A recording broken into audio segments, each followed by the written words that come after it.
जय जय जय नमोस्तु नमोस्तु नमोस्तु नमो विंताणं नमो सिद्धाणं जय सब सावधान मंगलम भगवान वीरो मंगलम गौतम मणि मंगलम कुंदबिंदा देव जयंती नमोस्तु मंगलम सर्वमंगल मांगल्यम सर्व कल्याणकारकम प्रदानम सर्वधर्माणां जयतु शासनम नमः समय साराय स्वानुभूत्या चकास्ते चित्स्वभावाय भावाय सर्वभावान्तर्षदे वंदित सर्व सिद्धे गुणचर्मणाय गुदिं पत्ते वोच्चामि समय पावड़ केवली वंदन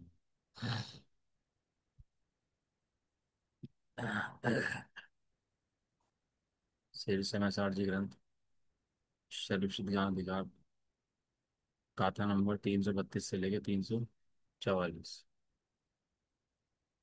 सांख्य मति को समझाने के लिए गाथाएं लिखी हैं, पढ़ ले। कर्म ही करे अज्ञानी त्यों ही ज्ञानी भी कर्म ही करे। कर्म ही सुलाते जीव को त्यों कर्म ही जागृति करे। अरु कर्म ही करते सुखी कर्म ही दुखी जीव को कर। कर्म ही करे मिथ्यात्व मुहि संयमी कर्म ही करे। कर्म ही भरमावे ऊर्ध लोक अधय अरु तिर्यक विषय। अरु कुछ भी जो शुभ या शुभ सर्व को कर्म ही कर। करता करम देता करम हरता करम सब कुछ करे। नीति इसलिए तुसे है सुनिश्चित जीव तारक सर्वे। उन कर्मी छे नारी को स्त्री कर्मी छे पुरुष। ऐसी श्रुति आचार देव परंपरा अवतीर्ण। इस रीति कर्म ही कर्म को इच्छे कहा है शास्त्र। अब्रह्मचारियों नहीं को हम उपदेश। हरु जो हने पर को हनन पर से वह भी प्रकृति है। से अर्थ में परिघात ना कर्म का निर्देश। इस रीति कर्म ही कर्म को हनता कहा है शास्त्र। इससे न कोई भी जीव है सकज हम उपदेश। यो सांख्य का उपदेश ऐसा जो श्रमण वर्णन करे। से मत में सब प्रकृति करे जी तो अकारक सर्व। आत्माने आत्मा मेरा स्वयात्मा को कर। तो ये जो तुझ मंतव्य भी मिथ्या स्वभाव ही तुझ अरे। जीव नित्य है क्यों है असंख्य परदेश दर्श समय में। उससे नाम सुखो ही नित्यों ही नादिक कोई कर सक। विस्तार से जीव रूप जीव रूप मात्र प्रमाणी। भाव से ही नरु अधिक बनिता रहो को कैसे। मौलिक गायक भाव तो ज्ञान स्वभाव स्थित रहे। तो यों भी यह आत्मा स्वयं दिखाते माँ को नहीं करे। तेरह गाथाएं सांख्य मति को समझाने के लिए। गाथार्थ इसका हो गया, टीका हो गई, और जयचंद छावड़े का भावार्थ चल रहा है इसके अंदर। टीका चल रही है इसके अंदर। अपनी कितनी गाथा हुई? 6 गाथाएं हो गई। सब शुद्ध और शुद्ध नया तो शुद्ध न से सभी जीव शुद्ध हैं, ऐसा आगम का वचन है, परंतु व्यवहार न से जीव परिणामी है। ऐसा नहीं है कि व्यवहार ने भी तो सब में लगा दे और निश्चय ने भी सब में लगा दे। जब व्यवहार ने का कथन है और व्यवहार ने का कथन है, या निश्चय ने का कथन है और निश्चय ने का कथन है, इसलिए अनेकांत कहा। विवेक सामने ना हो तो कोई काम नहीं हो सकता। अपने अज्ञान का समर्पण तो करना पड़ेगा। जब तक अज्ञान खड़ा है तब तक समर्पण नहीं करता ज्ञान, तब तक सम्य दर्शन प्राप्त नहीं हो सकता। विवेक, ज्ञान के अंदर लगता है विवेक। विवेक ज्ञान के अंदर, विवेक माने अनेकांत। अनेकांत लगता है ज्ञान के अंदर, इसका मतलब विवेक। जब विवेक ही नहीं है तो आगे तो काम हो नहीं सकता। कोई भी काम हो पहले विवेक, विवेक लगाओ। विवेक होगा सब काम समझा देगा, विवेक नहीं हुआ तो कुछ नहीं समझ सकता। आपके सांख्य मत में जिस प्रकार शुद्ध ने से कोई भी जीव हिंसक घातक नहीं है, उसी प्रकार अशुद्ध न से भी कोई जीव हिंसक घातक नहीं है। किस कारण से हिंसक नहीं है? क्योंकि एकांत से कर्म ही अन्य कर्म का नाश करता है। स्पष्ट है। आत्मा नाश नहीं करता, ऐसा पूर्व सूत्र में कहा है। इस प्रकार हिंसा के विचार की मुख्यता से दो गाथाएं वो यहाँ तक हो गया ना पहले। अब आगे चल रहे हैं गाथाएं जो है ना इतनी तो। आगे इस तरह पूर्वोक्त सांख्य मत के उपदेश की तरह परमागम के कहे हुए नए विभाग को ना जानते हुए, सारा अंत का मोह है ये, अंत का मोह। सारा पढ़ लेगा सब समझ लेगा, एक अंत अंत में आके गड्ढे मर जाएगा। सारा रास्ता पार कर देगा, मंजिल में पहुंचेगा, पहाड़ की चोटी जाने पे पहुंचने से पहले ही नीचे ही गिर पड़ेगा। नीचे गिरेगा खाई में भी। ऐसी नए विभाग को ना जानते हुए एकांत रूप से जो श्रवणाभास, श्रवणाभास माने हीरा तो नहीं है लेकिन हीरे का आभास है, कांच का, उसके अंदर हीरे की परछाई आ रही है। क्या कीमत है उसकी? कोई कीमत नहीं। श्रवणाभास द्रव्यलिंगी प्ररूपण करते हैं। क्या प्ररूपण करते हैं? कि उनके मत में एकांत रूप से प्रकृति कर्ता होती है और सभी आत्माएं अकर्ता होती हैं। जितनी कर्म प्रकृति है वो कर्ता होगा, जितनी आत्मा है सब शुद्ध न से अकर्ता जैसी थी, ऐसे अशुद्ध न से भी अकर्ता हो गई। तब फिर कर्तत्व के अभाव में कर्म का अभाव है और कर्म के अभाव में संसार का अभाव है। संसार अकेले कर्म का नाम है कि जीव और कर्म की मिलीजुली अवस्था का नाम है। और संसार के अंदर खाली योगदान कर्मों का ही है कि जीव को जो योगदान करता है। और अगर जीव योगदान नहीं करता है तो संसार बनता कैसे है? और जीव योगदान करता है तो उसका फल कौन भोगता है? मिली जुली अवस्था का नाम संसार है। दो द्रव्य के मिलाप मिलाप जो हुआ है जीव का पुरुष का, स्वभाव से मिलाप हो नहीं सकता। ये पर्याय से जो मिलाप हुआ है उस मिलाप का नाम ही संसार है। तो सभी जीव मुक्त हैं ऐसा प्रसंग आता है जो कि प्रत्यक्ष के विरुद्ध ही है। सिद्ध और संसारी दो प्रकार के भेद बताए जीव के, तो किसी विवेक से बताए कि वैसे बता दिए? नहीं नहीं, हम तो वही पढ़ेंगे सभ्य शुद्ध और सुना। और ये जो भेद बताए हैं जीवों के दो, ये हम नहीं मानते। द्रव्य स्वभाव पर्याय स्वभाव में बिल्कुल स्पष्ट निर्णय ना हो तो जीव कहीं ना कहीं भ्रांति में आ ही जाता है। उन्हें जैन मत में परस्पर सापेक्ष निश्चय व्यवहार दोनों नए से सभी घटित होता है, इसमें दोष नहीं। जैन मत में कहा कि भैया परस्पर सापेक्ष माने एक दूसरे के सापेक्ष, निश्चय कहा तो सामने व्यवहार खड़ा है, और व्यवहार खड़ा तो सामने निश्चय कहा है। खाली निश्चय को निश्चय रख के नहीं समझाया। जब निश्चय की बात करी तो सामने व्यवहार है। और जब अनुभव कहा तो कहा नए पक्षातिक्रांत, तो दोनों हटाए। अनुभव के अंदर दोनों उड़ा दिए। न पक्षातिक्रांत, एकस्य बद्धो न तथा परस्य च्युति दोर्दाविति पक्षपातो यस्तत्व वेदी च्युत पक्षपाते स्यास्ति वेदी खलु चिच्युदेव।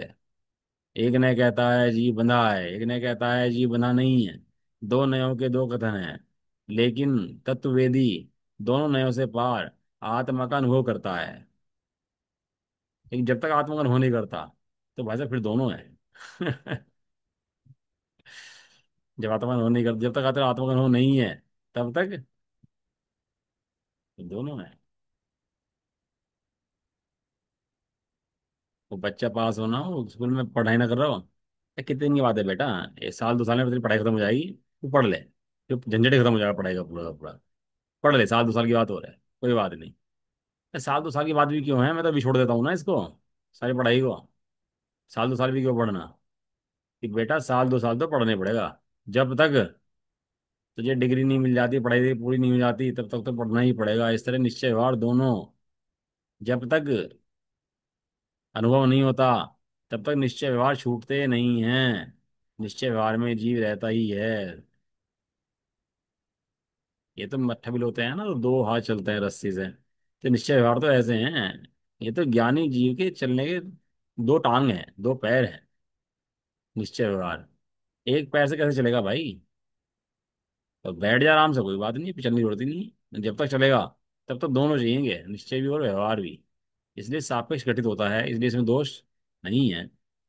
इस प्रकार सांख्य मत का संवाद सांख्य मत का संवाद दिखाकर जीव के एकांत रूप से अकर्तापने में दोष है, यह कथन 5 गाथाओं में पूर्ण हो। 5 गाथाएं हुई ना शुरू की, ब्रह्मचर्य तक की, ब्रह्मचारी तक की होगी ना।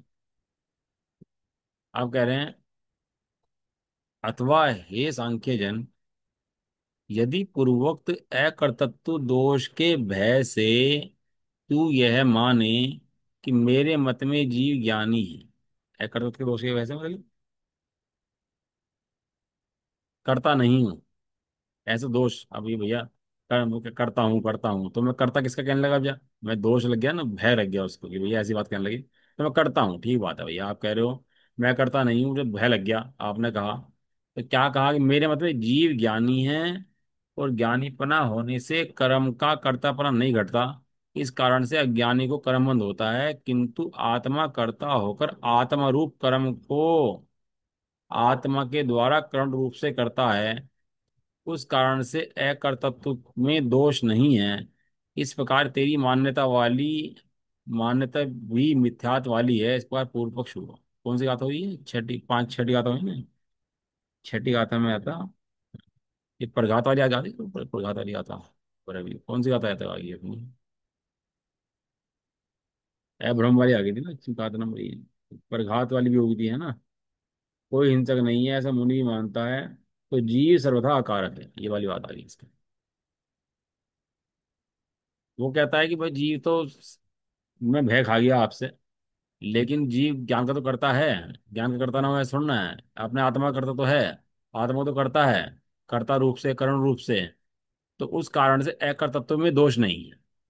क्यों, कर्म को नहीं करता, अपने आत्मा को करता है, अपने ज्ञान को करता है। लेकिन अभी सही सही लाइन पे नहीं आया ये। लाइन पे सही नहीं आया। इस प्रकार की तेरी मान्यता भी मिथ्यात्व वाली है, यह पूर्व पक्ष की गाथा, ये इसका उत्तर देंगे। अब 3 गाथा सूत्रों द्वारा इसका निराकरण करते हैं इसी बात का, कि जो तू कहता है आत्मा आत्मा करता है, ज्ञान करता है। 3 गाथा सूत्र द्वारा निराकरण करते हैं किस कारण से मिथ्या स्वभाव वाली हैं। क्यों तू मिथ्या कहता है, ये बात भी कहते हैं, क्योंकि आत्मा द्रव्यार्थी की नय से नित्य और असंख्यात प्रदेशी परमागम में कहा है। उस आत्मा के शुद्ध चैतन्य अन्वय लक्षण वाला द्रव्यपना, असंख्यात प्रदेशीपना तो पहले से ही है। द्रव्यार्थिक नय से आत्मा कैसा है, घटते बढ़ते प्रदेश है क्या उसके, जितने प्रदेश हैं उतने प्रदेश है कि नहीं है। आत्मा में योग नहीं है, मनोवचन काय नहीं है, आत्मा नित्य है, शुद्ध है, द्रव्यार्थिक नैसे है, असंख्यात प्रदेशी है, ऐसा आगम का वचन है। उस आत्मा को शुद्ध चैतन्य अन्वय है, अन्वय माने उसके बिना ये नहीं है, शुद्ध चैतन्य के बिना आत्मा नहीं है, और आत्मा के बिना शुद्ध चैतन्य नहीं है। दोनों एक साथ ही है, शुद्ध चैतन्य और आत्मा एक ही है, अन्वय लक्षण। द्रव्यपना और असंख्यात असंख्यात प्रदेशीपना, तो किसी ने बनाया है क्या? कोई करता है क्या? तू करता है क्या?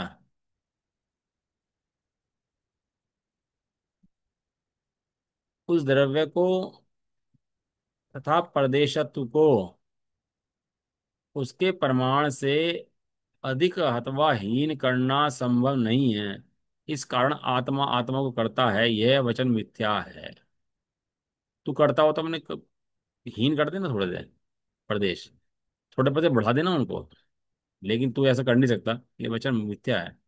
यदि यह माना जाए कि असंख्यात के परिणाम में जगन्य मध्यम एवं उत्कृष्ट के अनेक भेद हैं, इसलिए जगन्य मध्यम उत्कृष्ट रूप से असंख्यात प्रदेश को जीव करता है, किंतु वह भी घटित नहीं होता, कारण कि जीव का जीव रूप प्रदेशों की अपेक्षा से विस्तार को प्राप्त हुआ महामत्स्य की पर्याय के काल में, अथवा लोक पूर्ण समुद्घात के काल में, अथवा जघन्य रूप से सूक्ष्म निबोध अवस्था के काल में, नाना प्रकार के मध्यम अवगाहना वाले।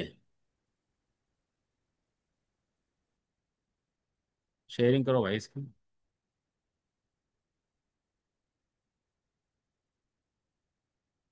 श्रेणियों पर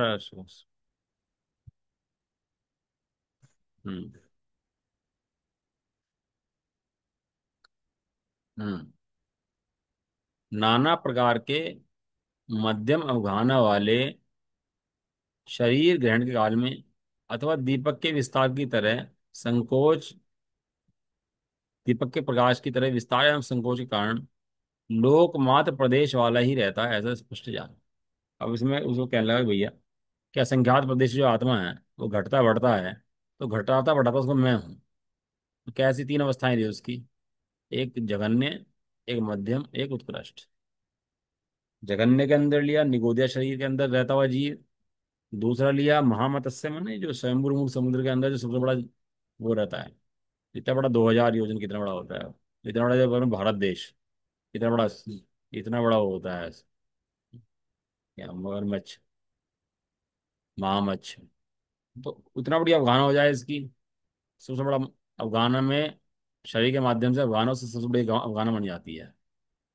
वैज्ञानिक में शरीर बढ़ जाए वो अलग बात है, इस शरीर के अफगाना के माध्यम से उसकी सबसे बड़ी अफगाना बन जाती है। और वो जब जीव केवल ज्ञान सब होता है और लोग पूर्ण समुद्घात करता है, तो लोग के अंदर फैल जाते हैं प्रदेश उसके। तो ऐसा होने पर तीन अवस्थाएं ली, तीनों अवस्था होने पर भी कहते हैं वो घटता बढ़ता है, लेकिन वो जीव तो उतने ही प्रदेशों में रहता है, जीव के प्रदेश घटते बढ़ते नहीं है। ये अपने जो सिद्धांत ग्रंथ हैं उनकी मर्यादा है, ऐसे समझाया है। जैसे उन्होंने दीपक का प्रकाश लिया कि वो दीपक को एक गिलास रख दो, उसके ऊपर कम कर दो, उसके प्रकाश को ऊपर बढ़ा दो। दीपक के प्रकाश की शक्ति कितनी है? भले उसे ढक दो, एक प्रकाश की शक्ति कितनी है उसकी? इस सारे में फैल सकता है, सबको प्रकाशित कर सकता है। और ढकने से संकोच दिखाई देता है, ये शक्ति कितनी है उसकी? वो शक्ति उतनी ही है उसकी। उसके प्रदेश सिमट जाते हैं और फैल जाते हैं, लेकिन रहते उतने ही हैं। तो इसलिए कह रहे हैं कि उसका जो प्रदेश हैं आत्मा के, वे छोटे बड़े होते हैं, किंतु तू छोटे बड़े करता हो ऐसा नहीं है, क्योंकि जीव अपनी अपेक्षा से सर्वथा संख्यात प्रदेशी ही रहता है। दृष्टांत ने समझाया। इसलिए लोकाकाश के असंख्यात प्रदेश प्रमाण मात्र वह जीव क्या हीन अधिक किया जा सकता है, कि जिससे तुम कहते हो कि आत्मद्रव्य को आत्मा ने किया है, किंतु ऐसा नहीं है। अर्थात आत्मा तो हीन अधिक किया जा सकता नहीं, नहीं होता है। अब हे शिष्य, समझा ही सकते हैं, समझाने के अलावा उपाय तो कोई है नहीं, समझता नहीं है तो भैया बड़ी समस्या हो जाती है, समझता है तो सारा काम हो जाता है ना? अब हे शिष्य, ज्ञायक भाव पदार्थ अर्थात आत्मा ज्ञान रूप से तो पहले ही था, ऐसी मान्यता स्वीकृत की गई है। संख्यात प्रदेशी आत्मा पहले से ही है, नित्य आत्मा पहले से ही है। ज्ञायक भाव आत्मा का पहले से ही है। किसी ने उसको बनाया नहीं है। किसी ने नहीं बनाया, तू भी उसको बना सकता नहीं है। जान तो सकता है, बना सकता नहीं है। इस लोग हमारे यहाँ बनाने की व्यवस्था है ही नहीं। हमारे यहाँ क्या है बनाने की व्यवस्था? एक लाइन पड़ी थी कल। अनहोनी नाम की कोई चीज हमारे यहाँ नहीं होती। हाँ, वो लाइन गानी मारी थी। हमारे यहाँ अनहोनी नाम की कोई चीज होती ही नहीं है। हमारे यहाँ कोई किसी का कर्ता तो होता ही नहीं है, अपना भी स्वयं का द्रव्य से कर्ता नहीं होता है। पर्याय से कर्ता होता है, और पर्याय से पूर्ण कर्ता होता है। और द्रव्य से बिल्कुल कर्ता नहीं होता। अब वो क्या कह रहा है, पर्याय का कर्ता कर्ता तो हो नहीं, लेकिन करता हूं ना, तो मैं द्रव्य से करता हूं। तो तेरे ये वचन भी मिथ्या हैं। क्यों? क्योंकि तू द्रव्य से करता कैसे हुआ? द्रव्य को तूने कैसे बनाया? ये बता। गायक भाव को कैसे बनाया? अकृत्रिम कहा उसको, गायक भाव को अकृत्रिम। अकृत्रिम किसे कहते हैं? अकृत्रिम चिताल्य हैं अपने। ये लोग भी अकृत्रिम है, ये द्रव्य भी अकृत्रिम है। ये द्रव्य स्वभाव से अकृत्रिम ही तो है, ये लोग अकृत्रिम ही तो है। ये अकृत्रिम खाली चिताल्य थोड़ा ना कृत्रिम है। वस्तु का स्वभाव अकृत्रिम है। किसी ने बनाया थोड़ा ना वस्तु के स्वभाव को। है। अब हे शिष्य, क्या क्या मिथ्यात्व के इतने अड्डे छिपे रहते हैं अंदर में। कुछ ना कुछ मानना शुरू रहता है अपने हिसाब से। सर्वज्ञ की नहीं मानेगा, अपनी तानेगा। हे शिष्य, ज्ञायक भाव पदार्थ अर्थात आत्मा ज्ञान रूप से तो पहले से ही है, ऐसी मान्यता स्वीकृत ही है। इसमें कोई बड़ी बात तो है नहीं। क्योंकि निर्मलानंद एक गायक स्वभाव शुद्धात्मा पहले से ही है, निर्मल आनंद वाला। गायक भाव भगवान आत्मा, शुद्धात्मा त्रिकाल अखंड, वो तो पहले से ही बना बनाया है, उसको बनाना नहीं। ये ऐसा नहीं चित्र बना दिया तुमने, और चित्र बना के एक आत्मा बना दिया ऐसे ही। अब चित्र के अंदर डाकू बना दिया तो डाकू की जैसे फीलिंग आने लगी, और चित्र के अंदर भगवान बना दिया तो भगवान जैसे फीलिंग आने लगी। ऐसा थोड़ा ना है कि रागी बना दिया आत्मा, और एक आत्मा को वितरागी बना दिया। यदि बनाने की व्यवस्था होती तो सारे वितरागी होते। इस स्वभाव से तो वितरागी है ही। निर्मलानंद एक ज्ञान स्वभाव शुद्धात्मा पहले से ही है, इसलिए कर्ता आत्मा कर्म पने को प्राप्त आत्मा को स्वयं आत्मा के द्वारा नहीं करता। कर्ता आत्मा कर्म पने को प्राप्त आत्मा स्वयं आत्मा के द्वारा नहीं करता है, ऐसा एक दोष है। और दूसरा यह है कि निर्विकार परम तत्व ज्ञानी तो करता नहीं होता है। परम तत्व माने जो बना बनाया है, ऐसा पहले ही कहा जा चुका है। इस तरह पूर्व पक्ष के निराकरण रूप से तीसरे अंतर स्थल में चार गाथाएं समाप्त हुई। अब यहाँ तक 13 गाथाएं जो थी पूरी हो गई। जो 13 गाथाएं जैसे चालू पढ़ानी थी वो तो उन्होंने समझा दी पूरी की पूरी। अब इसका हम 2 पैरा के अंदर कुछ और समझाना चाह रहे हैं, पूरा करना चाह रहा हूँ इसको। मैं थोड़ा इसलिए चल रहा हूँ उसके अंदर थोड़ा। जो विषय बीच में ले नहीं रहा है, इसके कोई भी विषय मुझे लेने दे अगर, तो उसको ले नहीं रहा हूँ अभी, क्योंकि मुझे इसका भाव पूरा करने का है कि आज पूरा हो जाए। जैसा चाह रहे, ठीक है।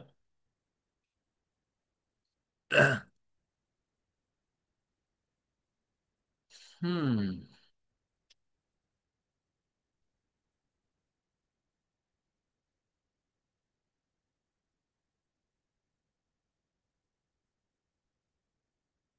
कोई कहता है कि जीव से प्राण भिन्न है या अभिन्न है। ये प्राण है, एक निश्चय प्राण है, एक 10 प्राण है ना। गाथा काले चतुर्पाणा इंद्रिय बलम आउ आण पाणो ये व्यवहार आसो जीवो निश्चय चेतना। यस। लोगों को लगता है कि अध्यात्म से ही आत्मा निकलता है, लेकिन हर अनुयोग से आत्मा निकलता है। आप कर्णा नियोग पढ़ो तो एक एक सिद्धांत में से आत्मा निकलेगा। प्रथम नियोग पढ़ोगे तो एक एक सिद्धांत से आत्मा निकलेगा। चरण नियोग पढ़ोगे तो एक सिद्धांत, हर सिद्धांत से आत्मा निकलेगा। कि वीतरागता के पोषक चारों अनुयोग हैं। तो खाली अध्यात्म वीतरागता का पोषक है ऐसा नहीं है। हर अनुयोग से आत्मा निकल के आएगा। और छोटा बड़ा आत्मा निकल आएगा, पूर्ण आत्मा निकल के आएगा, अखंड आत्मा निकल के आएगा हर अनुयोग से, हर जिनवाणी के वचन से। एक आत्मा की सिद्धि है। कोई कहता है कि जीव प्राण से भिन्न है या अभिन्न है? यदि अभिन्न है तो जिस प्रकार जीव का विनाश नहीं होता उसी प्रकार प्राणों का विनाश नहीं होता, तो फिर हिंसा कैसे है? मन तो कहाँ जाना चाह रहा ट्रैक इसका? वीर सागर जी थे एक बार, तो उनसे क्वेश्चन पूछा किसी ने कि भाई साहब ये जो एक इंद्रिय है दो इंद्रिय की, इनमें हिंसा में फर्क तो होता होगा ना इनकी सबकी। मैं पंचेंद्रिय को मारूं कि एक इंद्रिय को मारूं, तो हिंसा में फर्क तो इन लोगों की इन सबकी होता होगा ना। तो वीर सागर जी ने कहा कि तेरे अभिप्राय में क्या है, पहले तो ये बता। तू चाहता क्या है? कि पंचेंद्रिय तो ना मरे, एक इंद्रिय मर जाए तो मुझे दोष ना लगे, ये चाहता है? कैसी कैसी मान्यता जी पुष्ट करता है अपनी भाषा में भैया। उसी प्रकार प्राणों का भी विनाश नहीं है, तो फिर हिंसा कैसे है? और यदि प्राण से जीव भिन्न है तो जीव के प्राणघात होने पर क्या बिगाड़ हुआ? वहां भी हिंसा नहीं हुई। दो तरह से लिए, जीव का विनाश तो होता नहीं है तो फिर हिंसा कैसे हुई? और यदि प्राण जीव से भिन्न है तो जीव के प्राणघात होने पर क्या बिगड़ा जीव का? तो हिंसा तो होती नहीं इन दोनों चीजों से।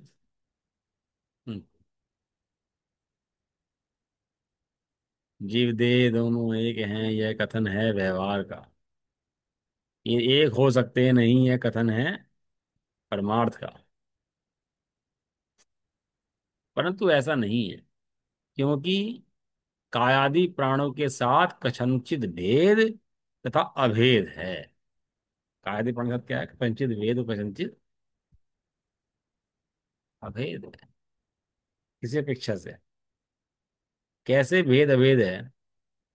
कह रहे हैं वर्तमान काल में तप्त लोहे के पिंड के समान प्राणों को जीव से पृथक करना संभव नहीं है। इस कारण व्यवहार से अभेद है। गर्म लोहा रखा ना, तपता हुआ लोहा, अब बताओ उसके अंदर अग्नि लोहे के अंदर है कि नहीं है? लोहे का स्वभाव अग्नि में होने का है क्या? लोहे का स्वभाव तो अग्नि में होने का है, लोहे का स्वभाव तो ठंडा रहने का है। तो गर्म अग्नि कैसे प्रवेश करेगी इसके अंदर? कि वो दूसरे लेकिन अग्नि हुई किसके अंदर प्रवेश है? गर्म कौन हुआ है? आकाश के प्रदेश तो गर्म नहीं हुए, क्योंकि उनका स्वभाव गर्म होने का नहीं है, लेकिन इसके अंदर तो प्रवेश करा है ना कहीं कमी इसकी भी है। दो तरह के बच्चे होते हैं ना, एक पढ़ने वाले होते हैं, एक बिना पढ़ने वाले होते हैं।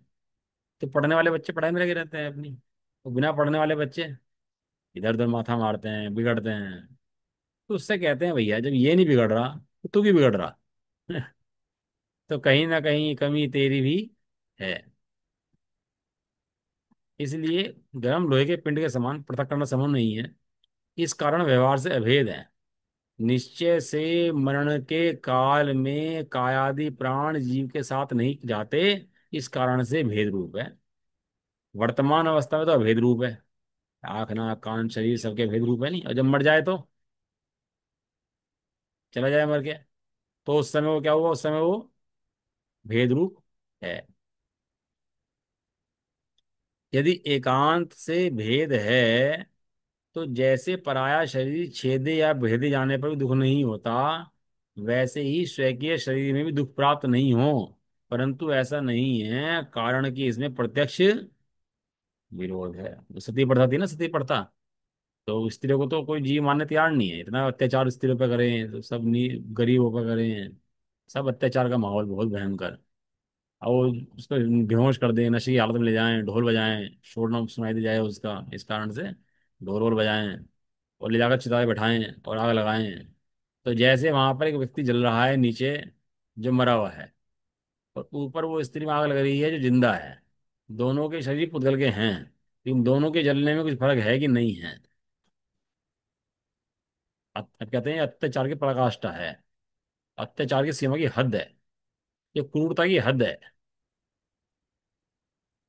तू बैठ जा भाई, यदि तुझे इतना ही लग रहा है निश्चयवास, तो तू जाके बैठ के देखना वहां पर, तो तुरंत तुझे सारा व्यवहार याद आ जाएगा। पूरा पूरा व्यवहार लगा देगा वहां पर आकर के।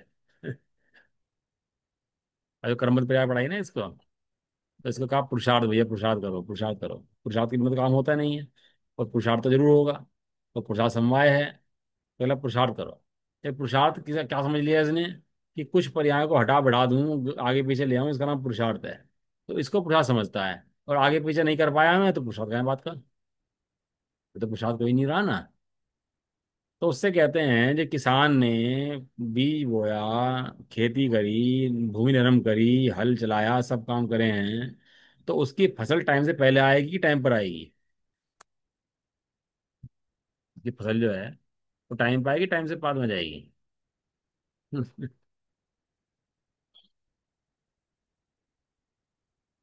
और अगर सोच ले कि टाइम पे तो आनी ही है और मेहनत ना करे, टाइम पे आ जाएगी, तो टाइम पे अपने आप आ जाएगी क्या? जो पुरुषार्थ पूर्वक कार्य करते हैं उनकी काल अवधि भी है और होनहार भी है, और जो पुरुषार्थ नहीं करते उनकी काल अवधि भी नहीं है और उनकी होनहार भी नहीं है। ये काल अवधि माने वो कार्य उस समय में ही होगा, ये काल अवधि है। और जो कार्य होगा वो होनहार है। काल अवधि होनहार तो कोई वस्तु ही नहीं है, वस्तु तो वास्तव में पुरुषार्थ है। और ये पुरुषार्थ को उड़ाए और काल अवधि होनहार को आगे रख दे, तो कहना तेरी भली खोटी होनहार है, तेरा भला होने वाला नहीं है, तेरे काल अवधि और होनहार कभी आने वाले ही नहीं है। जो उद्यम पूर्वक पुरुषार्थ करते हैं, मैं तो टोटामल की शादी बोल रहा हूँ, जो उद्यम पूर्वक पुरुषार्थ करते हैं उनकी भली भी अच्छी है, उनकी होनहार भी है, और काल अवधि उनकी आने ही वाली है। और उद्यम पूर्वक तत्व ज्ञान का, तत्व विचार का अभ्यास ना करें, ज्ञान अभ्यास ना करें, तो उनकी भली होनहार नहीं होती, नहीं फिर उसके बाद नहीं है। एक नया लिया, उसके अंदर क्या पढ़ रहे थे? स्यादवाद न्याय। न्याय के ग्रंथ है ना, एक लिखा स्वादवाद न्याय। स्वादवाद एक ऐसी वस्तु है जो जैनियों की पूंजी है, परम पूंजी है स्वादवाद। इस स्वादवाद न्याय के बिना जैनी एक कदम रख नहीं सकता, स्वादवाद के बिना। ऐसा है स्वादवाद। और स्वादवाद कहीं और नहीं है, आज जैनी नहीं, प्रत्येक जो भी कार्य हो रहा है बिना स्वादवाद के कोई कार्य नहीं हो रहा। एक भी, बिना अनेकांत के एक भी काम नहीं हो सकता जगत के अंदर भी। वही आदमी ऑफिस में आके बॉस बन जाता है, घर में आके पति बन जाता है, कहीं पिता बन जाता है, कहीं मौसा बन जाता है, कहीं मामा बन जाता है, उसको कोई दिक्कत ही नहीं है। कोई समस्या ही नहीं उसको। स्वादवाद न्याय है। अरे जैन धर्म ने कोई अपना कोई वर्णन नहीं करा, नेचर बताइए, प्रकृति बताई है, स्वभाव बताया है। जैन धर्म ने तो, और उस स्वभाव को स्वीकार नहीं करता तो लड़ता रहता है उससे। ये तो स्वभाव है भैया, अनेकांत तो स्वभाव है, स्वादवाद तो स्वभाव है वस्तु का। इससे तो वस्तु की सुंदरता पाता है। अब बताओ, सिद्ध भगवान में स्वाद लगता ही लगता, अनेकांत लगता है तो सिद्ध भगवान के अंदर। इस सिद्ध भगवान के अंदर ही अनेकांत लगता है, क्यों? क्योंकि अनेकांत वस्तु की व्यवस्था है, वस्तु में वस्तु को उपजाने वाली। यदि अनेकांत खत्म हुआ तो वस्तु का वस्तुपना खत्म होगा, जो तीन काल में संभव नहीं है।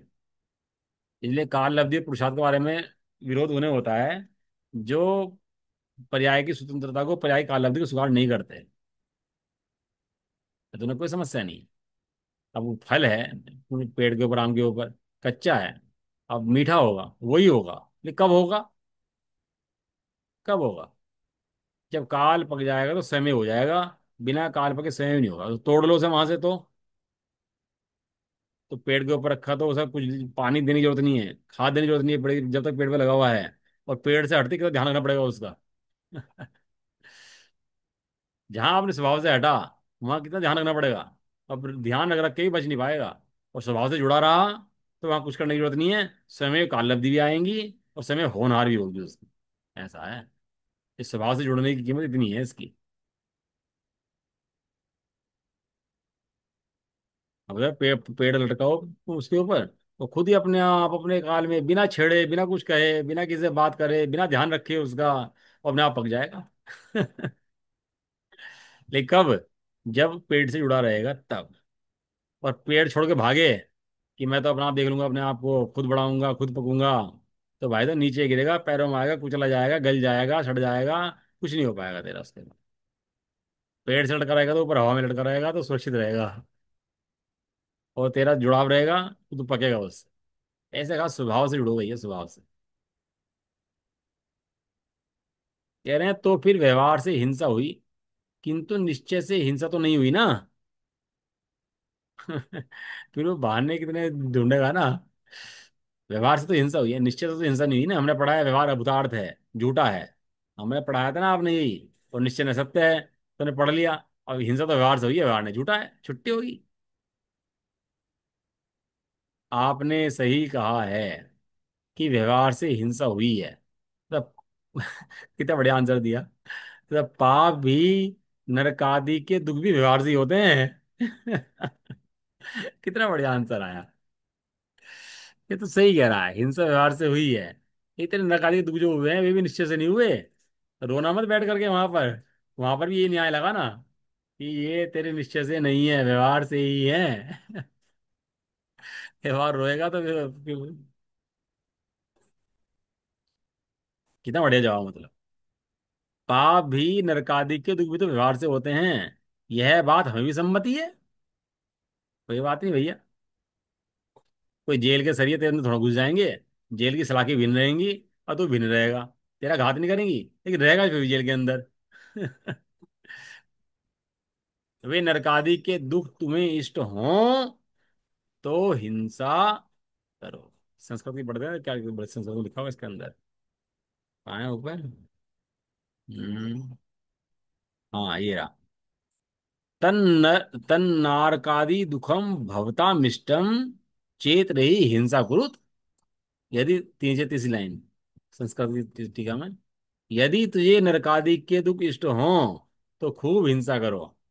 कोई तत्व विचार ना करता हो तो चिंतन कि भाई तो नरक जाना हो तो जो चलता हो चलता रहने दे, कोई छेड़खानी की जरूरत नहीं है। तो चल रहा है जो तेरा मोह चल रहा, बिल्कुल में छेड़ कुछ मत करता, तो चिंतन विचार मंदिर वंदिर कुछ मत कर, चलता रहने तो अपना आप चला जाएगा। अपना आप सहज रूप से नरक निकल चला जाएगा, तो अपना आप। कुछ करने की जरूरत नहीं है तेरे। यदि तुम्हें दुख इष्ट हैं नरक के निगोद के तो हिंसा करो, यदि उन दुखों से भय हो तो हिंसा को छोड़ो। अतः यह सिद्ध हुआ कि एकांत से सांख्य मत वालों के समान आत्मा अकर्ता नहीं है। जैसे तू कहता है ऐसा नहीं है, हम कहते हैं वैसा है। हम कहते हैं आत्मा शुद्ध है, वैसा है। तू कहता है आत्मा शुद्ध है, वैसा नहीं है। है? तू कहता है वैसा नहीं है। रसगुल्ले आते हैं ना दो, एक सफेद रंग का रसगुल्ला आता है मीठा, और एक नमकीन रसगुल्ला आता है उसके अंदर ही। अब वो एक सफेद रसगुल्ला खा के कह रहा दोनों रंग सफेद दोनों के, और एक खा रहा है, एक कह रहा मीठा है, एक कह रहा नमकीन है। ये चीज बाहर में दिख रही है, तो कह रहा तू खा क्या रहा है, तू पहले ये बता। सो स्वाद आएगा जो खाएगा। तो हम जैसा कहते हैं तू वैसा सुन। तो फिर क्या है? तो कह रहे हैं रागादिक विकल्प से रहित समाधि लक्षण रूप भेद विज्ञान के काल में। समझ में आया कितने बड़े बात लिख दिया उन्होंने। रागादि विकल्पों से रहित समाधि लक्षण रूप भेद ज्ञान के काल में आत्मा कर्मों का कर्ता नहीं है, शेष काल में करता है। वो पुड़िया खाते हैं ना, उससे कैंसर हो जाएगा भैया पुड़िया खाने से। कह रहा जी हाँ सारे दिन पुड़िया खा रहे तो कैंसर हो रहा, और जो नहीं खा रहे उनको नहीं हो रहा। उन्हें भी तो कैंसर हो रहा, सबको मर तो रहे हैं कैंसर कैंसर से। तो वो कहते हैं भैया तेरी बुद्धि भ्रष्ट हो चुकी, तेरी समझ में आने वाला है नहीं। जो कुतर्क करना शुरू कर देना, समझ लो उसकी बुद्धि बंद है। आचार्य देव जैसा कहते हैं बिल्कुल वैसा। मैं तो आचार्य देव जो समझा रहे हैं उससे बाहर जाना चाहता ही नहीं। जो आचार्य देव समझा रहे हैं उन्हीं के साथ अनुसार समझना है, जिस विषय को समझा रहे हैं उस विषय को समझना है, जहां समझा रहे हैं वहां समझना है। डेढ़ अकल रखनी घर पे अपनी। आचार्य जो कह रहे हैं उनके हिसाब से ही चलते रहना है, ग्रंथों के अंदर सार है, सब कुछ यहीं पे मिलेगा। तो कह रहे हैं जिस समय तू समाधि लक्षण रूप भेद विज्ञान कर रहा है उस काल में तो आत्मा कर्मों करता नहीं है, और शेष काल में उसे छोड़ दो, भेद ज्ञान कर छोड़ करके। और बाकी काल में तू कहे खाए पिए भोगे उठे भागे चले फिरे राग करे सब काम करे, तो कहते हैं उस काल में तू ही करता है, कोई और करता नहीं है, वहां पर कर्म करता नहीं लगेंगे। और जब भेद ज्ञान होगा वो तब तू करता होगा, कर्म करता होंगे। और जब भेद ज्ञान नहीं होगा तब कर्म करता होंगे, तू करता होगा। यह है अनेकांत। इस प्रकार व्याख्यान के मुख्यतः से तीन अंतरस्थों द्वारा चौथे स्थल में तेरह गाथा सूत्र पूर्ण हुए। अब अगली गाथाएं आएंगी, चार गाथाएं इकट्ठी आएंगी इसकी, अनेकांत की। इसके बाद अपन कल करेंगे। कलश है पहले, तीन चार कलश हैं, इसकी बात करेंगे पहले। निज निधि निज में बताई है अनंत उपकार, इसके लिए जिन्हें वाणी माँ को वंदना शत बार। नमो नमो काल।